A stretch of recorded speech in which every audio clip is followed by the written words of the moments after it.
ভোটের বাংলায় দুই হাতিয়ার, কেন্দ্রীয় বাহিনী আর এসআইআর তো চলছে, এবার ভোট ঘোষণার আগেই কেন্দ্রীয় বাহিনী।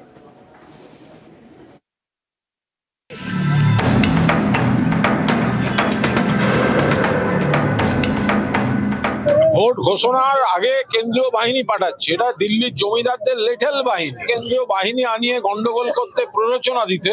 সেন্ট্রাল ফোর্স ডিপ্লয়েড হোক বা না হোক, এসআইআর হোক বা না হোক, এসআইআর বন্ধ করে দিই। পশ্চিমবঙ্গ পুলিশ দিয়ে মমতা ব্যানার্জি নির্বাচন করিয়ে দিই, তারপরেও এবার তৃণমূল হারবে। এখনো ভোট ঘোষণা হয়নি, তার আগেই কি রাজ্যে কেন্দ্রীয় বাহিনী? নির্বাচন কমিশনের এমনই ভাবনা, তারা ধাপে ধাপে বাহিনী মোতায়েনের পরিকল্পনা করছে। 28 ফেব্রুয়ারি পশ্চিমবঙ্গে চূড়ান্ত ভোটার তালিকা প্রকাশ হওয়ার কথা। এরপরেই রাজ্যে 100 কোম্পানি কেন্দ্রীয় বাহিনী মোতায়েনের সম্ভাবনা। রাজ্যে এসআইআর শুনানি শেষ হয়েছে। এই শুনানি চলাকালীন দক্ষিণ 24 পরগনার বাসন্তী এবং মুর্শিদাবাদের ফারাক্কা সহ বেশ কয়েকটি কেন্দ্রে উত্তেজনা ছড়ায়, ভাঙচুর চলে। জানা গিয়েছে, কমিশনের আশঙ্কা চূড়ান্ত ভোটার তালিকা প্রকাশের পরে অশান্তি হতে পারে, তাই কেন্দ্রীয় বাহিনী মোতায়েনের পরিকল্পনা। ভোটের আগে আরো বেশি সংখ্যায় কেন্দ্রীয় বাহিনী মোতায়েনের দাবিতে বারবার সুর চড়াতে দেখা গিয়েছে বিজেপিকে।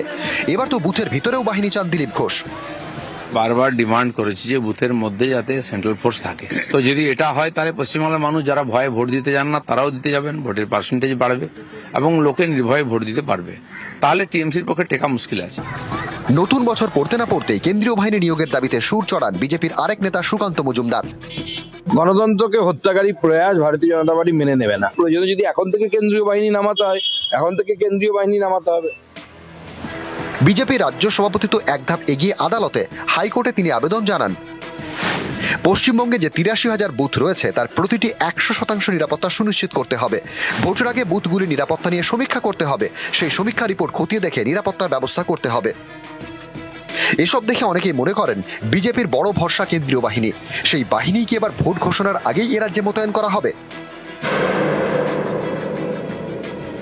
ভোট ঘোষণার আগে কেন্দ্রীয় বাহিনী পাঠাচ্ছে, এটা দিল্লির জমিদারদের লেটেল বাহিনী। পুরোটা এখন রাজ্যের আইন শৃঙ্খলা রাজ্যের হাতে, সব ঠিক আছে, সুষ্ঠু আছে।